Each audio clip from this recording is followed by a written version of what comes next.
will never get to see her graduate. I will never get to see her go to college. I will never get to see her get married. I want them to pay for what they did. Bella Seachrist was tortured and then killed by her father, stepmother, and another relative inside this house here in Oakmont.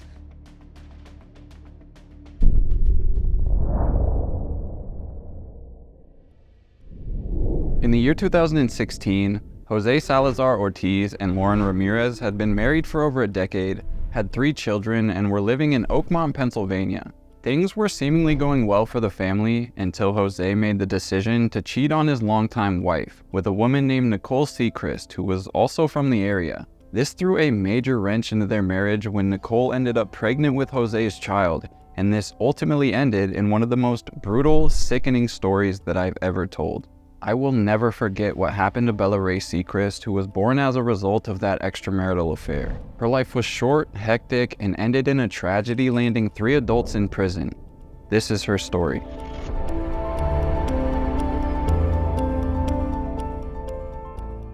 For the past 4 or 5 years, Jose Salazar-Ortiz and his longtime partner Lauren were renting out one side of a duplex in Oakmont, Pennsylvania with their 3 children. Although not certain, it definitely seems like they were longtime residents of the area. At the time, Lauren's younger sister, Alexis Herrera, who was in her early 20s, lived with her sister, Jose, and her family in Oakmont.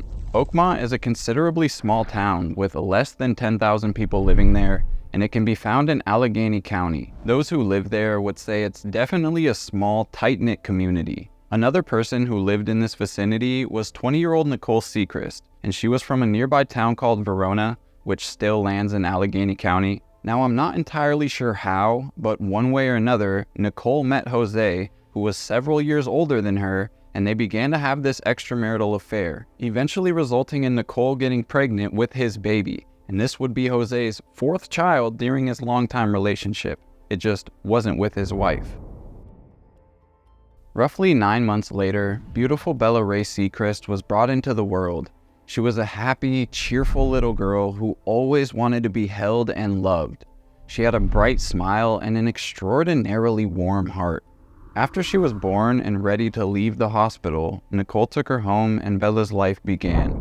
Tragically, she wouldn't make it to 4 years old. Her life was unsure, until eventually Jose was given sole custody of his daughter. Approximately 1 year after that happened, she was maliciously targeted, and her life became so dark and disturbing it was one of my hardest reads. In regards to the timeline of Bella's life, I couldn't find her exact birthday to be officially posted anywhere, but I did find this, and please correct me if I'm wrong, but it does look like Bella was born on August 12th, 2016, and that's based on these 2 pictures that were taken at a vigil that was being held for her. And you can slightly see where Bella's birthday is printed onto the shirt, with another article saying that it was in fact in August. With that said, the following information about her life leading up to her demise is according to documents from the custody case between Jose and Nicole regarding Bella Seachrist. After initially being taken home by Nicole, Bella stayed in her mother's care for just over half a year. In January of 2017, so roughly 6 months after she was born, Child, Youth, and Family Wellness Services, also known as CYF, filed a petition to the court alleging that Bella was living without proper care at her mother Nicole's house. Nicole was allegedly struggling with substance abuse problems at the time, leading to this petition and inadequate care for Bella. She made an appearance in court just 2 weeks later, where the judge ruled that Bella may stay in her mother's care, with the stipulations that Nicole comply with all court recommendations, including submitting to random drug tests and keeping the baby up to date with all medical appointments. This was in January of 2017. Several months later, in May, Nicole had not done sufficient work in terms of the court's requirements, and the court cited Seachrist had, quote, made minimal progress towards complying. As a result of her failure to comply, Bella was removed from her care and placed in foster care that same month. Bella stayed in foster care for approximately 2 months, and halfway through her stay there, her father Jose was granted permission for supervised visits with her at the foster home. It's reported that Jose did in fact go to the foster home and visit his daughter on 3 separate occasions, and it was after those visitations that CYF determined his home in Oakmont with his family was suitable for Bella to live in. It's important to note that the 3 boys that Jose had previous to Bella were well taken care of. They were described by neighbors as well-mannered, good kids. So on July 9th, 2017, Bella was taken to live with her father, Lauren, their children, and Lauren's younger sister, Alexis Herrera. Child, Youth, and Family Wellness Services would be conducting visits to their residence for a brief period of time just to make sure that Bella was receiving the care that she needed. If she was going to be with me, she was going to struggle and not have what she needed. I didn't want her to struggle like I did. On August 30th, almost 2 months after Bella started living with him, Jose was granted sole custody of his daughter. Therefore, CYF would no longer be active with them or be conducting these visits to check on Bella's well-being. The judge in this case, David L. Spurgeon, made this determination based on the fact that Jose didn't have a criminal record, held down a steady job, was raising his 3 boys well, and according to him and his sister, wanted to raise Bella too. During this time period, her mother Nicole was not allowed to care for or visit Bella. The judge said that she would have to petition the court in order to be granted permission for 3 supervised visits per week. In every article that I can find online, they say according to court documents, Nicole never petitioned the court for those visits. Subsequent to Jose caring for his daughter for about a year, he sent Bella to stay with his grandparents who lived in North Carolina for a short time. It's believed that she was well taken care of during this time period, up until she was picked up from her grandparents' house in 2019. Investigators believe this due to pictures that were taken during the 2018-2019 timeframe, where Bella doesn't have any apparent injuries and seems well nourished. When her father picked her up from that visit and brought her home, everything changed. The last 10 months of Bella's life were filled with violence. She was starved, taunted, mistreated, and left to die in one of the most vicious ways possible. She was found dead on June 9th, 2020, when they finally called 911 to get her some help. The following portion of this video deals with the death of Bella, and it is horrific. It involves severe beatings, heartlessness, and overall some of the worst shit I've ever read, and I would highly recommend clicking off of this video now if that could affect you in any negative way. She lived with her father for several years, and not a single neighbor to the family knew that Bella existed until the afternoon of June 9th, 2020, when they witnessed first responders carrying the emaciated, naked 3-year-old to an ambulance outside. When they learned the details of who she was and what happened to her, they were left in disbelief. I told my daughter last night, I was up in the middle of the night crying, many nights after I found out. After seeing this girl brought out and then learning what actually happened, I assumed it was an accident, rough housing, because the boys are rough, and then finding out what actually happened, yes, we were shocked.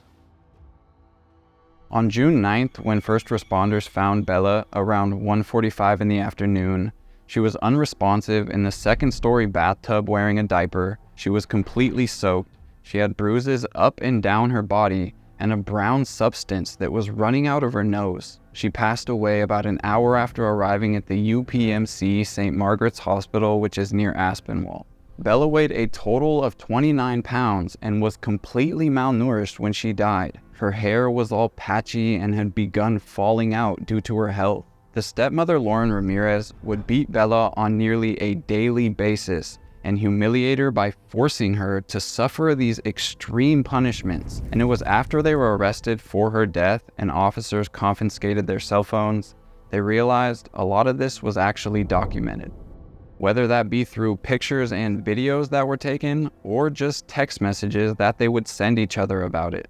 Officers recovered 28 images that depicted the horrific situations they put Bella through, and each one clearly showed her suffering some form of physical punishment or where she was just in extremely poor health. In some pictures, Bella was tied to a crib with her hands behind her back, or she was being forced to stand in a corner or a bucket with her hands above her head and one leg raised in the air for hours.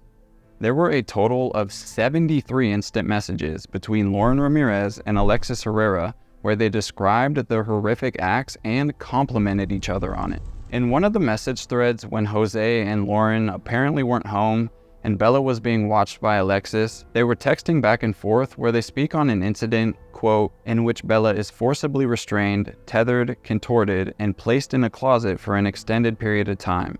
The message conversation includes a digital image depicting Bella bound and positioned in the closet. The assault on this young girl was endless, and she was truly ostracized in that home. The other boys got to sleep in bedrooms and beds, while she was forced to sleep in the hallway in a cot, and the other boys got to go outside and have a lot of fun, while she was put in a closet, as well as being constantly taunted by Miss Ramirez, who would yell at her, telling her she's stupid, an animal, and that she hated her with a passion. According to her sister Herrera, Bella basically lived in the hallway upstairs and the closet of the master bedroom. Not to mention the disgusting number of videos that were taken of Bella, such as one where she is crying and screaming on the floor all while being kicked. These people would kick her down the staircase and laugh about it. In another video, an unknown woman can be heard as she mocks Bella while she is trying to use the restroom, making her miserable until she is crying and visibly upset. This woman then kicks the footstool that she was using out from under her, so Bella is now barely hanging on, dangling above the toilet as she's trying to use it, all while being laughed at and mocked for how embarrassed she was, with it being unclear who this woman filming even was.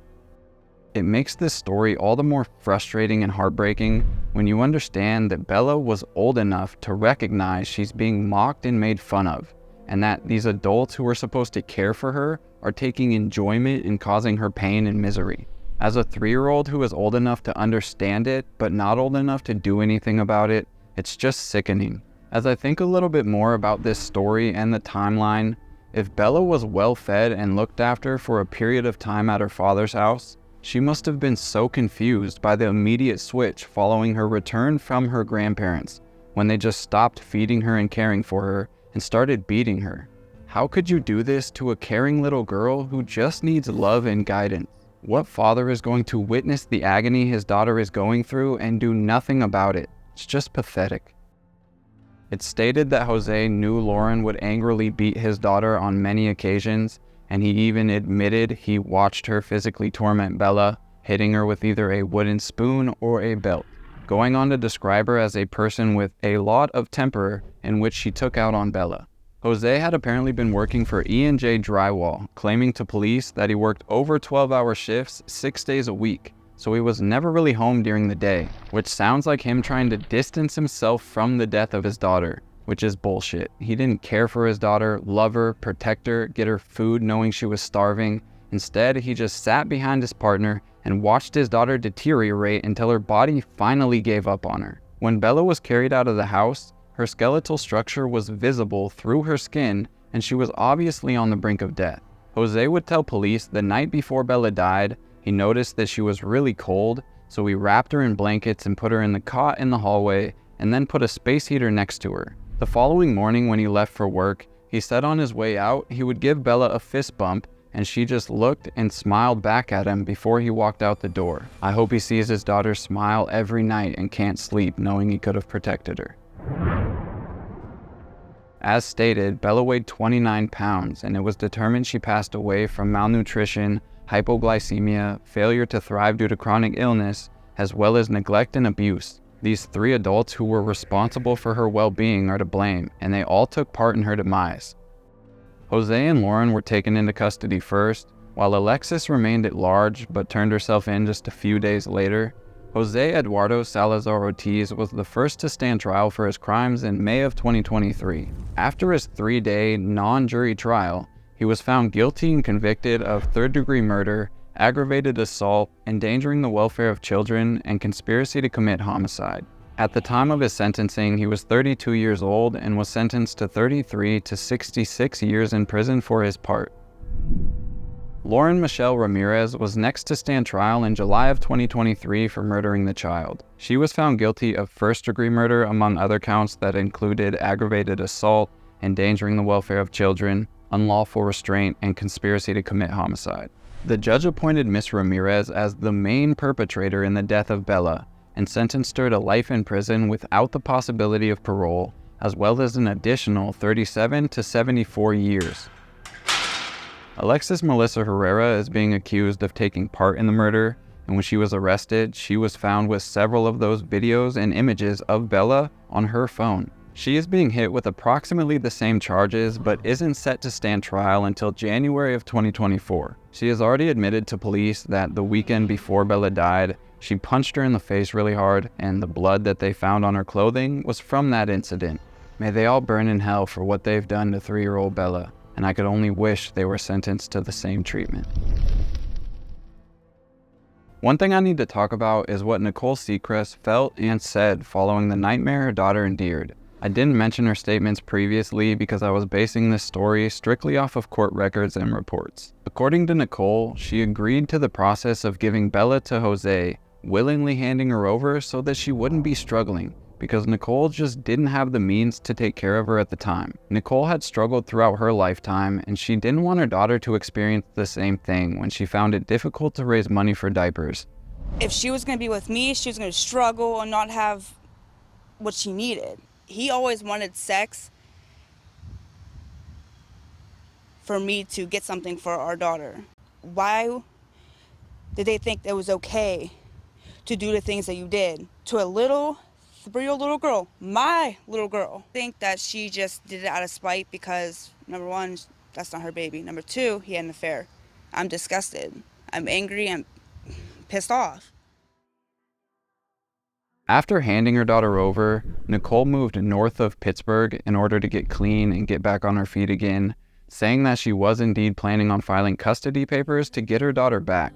She just didn't have a clue what Bella was truly going through until it was too late. She is rightfully angry and devastated by what happened to her little girl, ultimately by someone who should have loved her, and I can't imagine what she's going through. My sincerest condolences go out to her and anyone suffering from the loss of Bella.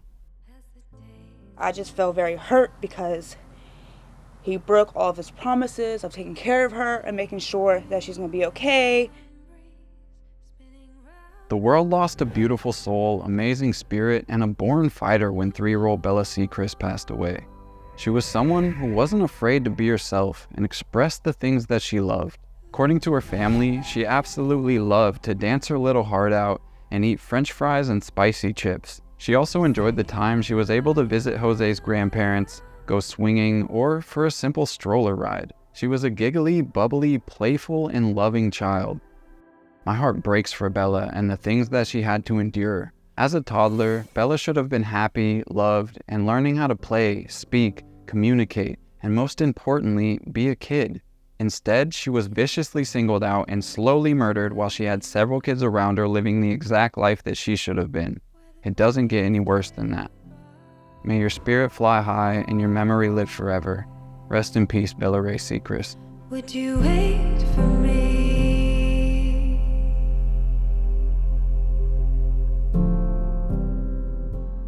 Alright guys, that's going to do it for today's video. If you made it to the end, go down to the comment section and comment DarkSide for life so I know. And if you want to, you can follow me on Instagram at Robert Clausen with 2 N's. If you have a story suggestion, DM me on there. I think that's all I have for you guys today. Again, I truly, truly appreciate you, and I'll see you in the next one. Peace.